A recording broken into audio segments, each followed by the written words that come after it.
오늘 또 그대의 최고의 날입니다. 임은미 선교사 묵상입니다. 2023년 9월 22일 금요일 최고의 날. 내가 돌아보아야 할 이웃이 누구인가? 신명기 26장.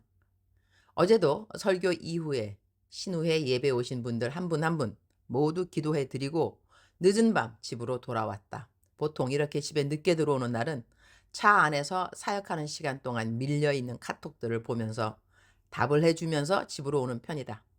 차 안에서 늦은 시간 카톡 보고 있으면 시력이 금방 떨어지기 때문에 가능한 차 안에서 특히 늦은 밤에는 카톡을 안 보려고 하는 편이지만 집에 돌아와서 모든 밀려있는 카톡을 답하라면 시간이 많이 걸리기 때문에 집으로 오는 차 안에서 카톡 사역을 하는 편이다. 요즘은 집에 들어오는 시간이 늦어지게 되니 집에 도착하면 무척 피곤해진다. 화장 못 지우고 잠드는 것이 이제는 당연시 되려고 하는데 이렇게 잠이 잠깐 들어서 다시 깨어나면 새벽 2시나 3시가 된다. 이럴 때는 아침 묵상하기 전에 다시 내가 어젯밤 잠시 잠드는 사이에 밀려있는 카톡 메시지를 읽게 되는데 이 새벽 읽게 된 어떤 문자에 마음이 잠시 먹먹해졌다. 담장 안에 있는 재소자분들에게 지금까지 내 묵상을 인터넷 서신으로 프리즌 리바이벌 사역하시는 분들이 1대1 매칭으로 또는 한 분이 다른 구치소에 있는 다른 재소자분들은 더 할 수 있다고 해서 한 분이 여러 구치소에 하시는 분들도 있는데 지금까지 그 인터넷 서신이 무료였었다. 그런데 이번에 법이 바뀌었다고 유료로 인터넷 서신이 바뀌었다고 한다.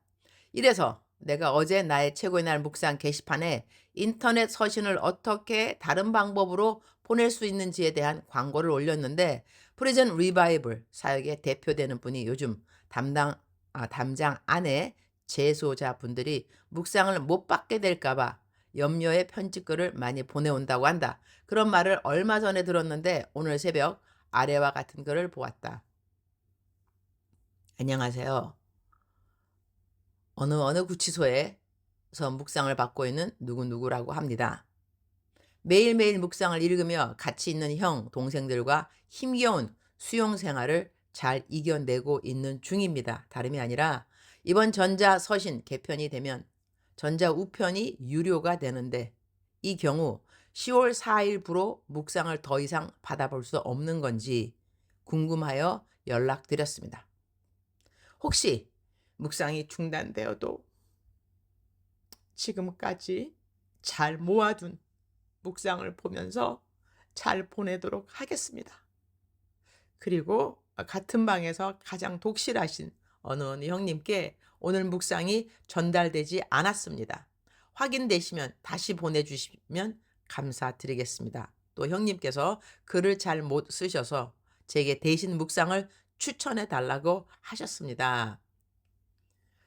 담장 밖에 있는 많은 그리스도인들은 바쁘다는 이유 또는 다른 이유로 하루에 성경 한 장 스스로 읽지 않고 하루를 살아가는 사람들이 많다. 내 묵상이 사실 긴 글인데 이 묵상을 어떤 분들은 자신들이 사랑하는 다른 사람들에게 전달해 주는 사람들이 있다. 담장 밖에 있는 사람들에게 말이다. 그러면 어떤 사람은 친한 누군가가 보내준 글이니 읽기도 하지만 어떤 사람은 묵상이라는 글 자체에 벌써 부담감을 느껴서 아예 거들떠 보지도 않는 사람들이 있을 것이다. 하나님 안 믿는 사람들에게 전달되어진 내 묵상 글이라고 한다면 더더욱 읽혀지지도 않고 삭제되어진 글들도 있을 것이다. 그런데 담장 안에 있는 재소자분들은 인터넷 서신으로 묵상 받는 것을 너무나 감사해하고 혹시나 이제는 묵상이 더 이상 안 들어오면 어떻게 하나 염려도 해주시고 위에 편지를 쓴 분은 지금까지 모아놓은 묵상을 다시 잘 읽겠다고 하니 묵상을 매일 쓴 저자인 나로서는 묵상을 못 받으면 어떻게 하냐는 그 염려의 글에 마음이 먹먹해 오는 것이다. 얼마 전에 이 사역을 하는 대표님이 이 사역을 동역하고 있는 다른 분들에게 올린 카톡 글이 생각난다. 부분적으로 올려본다. 오늘 아침에 기도를 드리다가 저의 마음을 바꿔주신 부분이 있었습니다. 기획하는 사람들은 앞으로 벌어질 일들을 생각하고 대안을 제시하는 걸 즐깁니다. 그래서 저도 최근에 과연 이 사역이 얼마나 늘어날까? 그러면 이런 문제가 생기겠지 하면서 제 머릿속에는 여러 가지 시뮬레이션을 생각해 봅니다. 그러면서 그것들을 숫자로 정리하려고 합니다. 안에 기독교인 비율이 30 내지 35%를 감안해도 1만 명에서 1만 5천 명, 그것이 맥스라고 생각했습니다. 근데 오늘 기도 중에 주님은 그곳까지 간 사람들이 나의 복음을 듣지 않으면 과연 그들이 밖으로 나와서 복음을 들을 수 있을까? 라고 물어보셨습니다. 인생의 가장 바닥이라는 그곳에서 조차 주님을 믿지 않는다면 과연 그들이 밖에서 주님을 믿을 수 있을까요?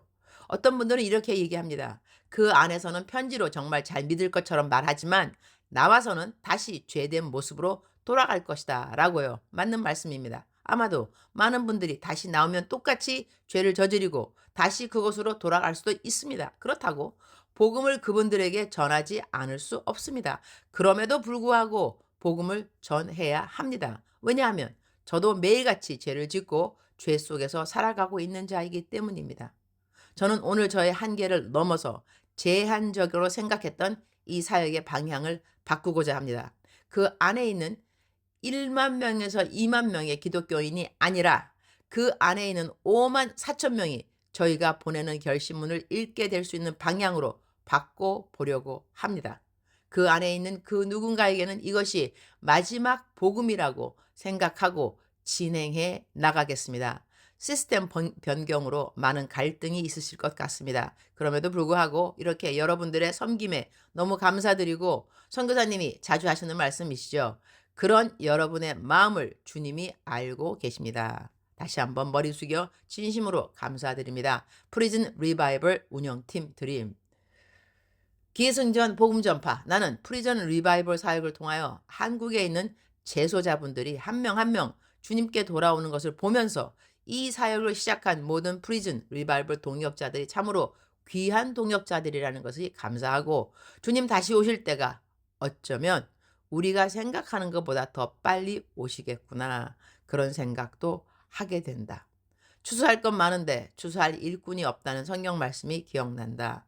주님 이 땅에 다시 오시기 전에 주님이 가장 원하시는 것이 무엇일까?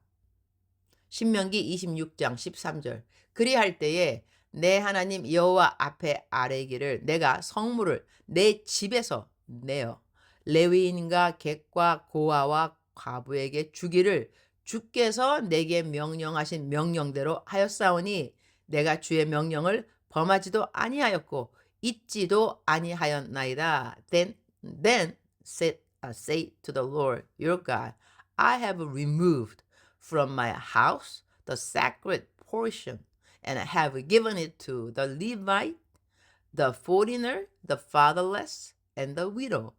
According to all you commanded, I have not turned aside from your commands, nor have I forgotten any of them.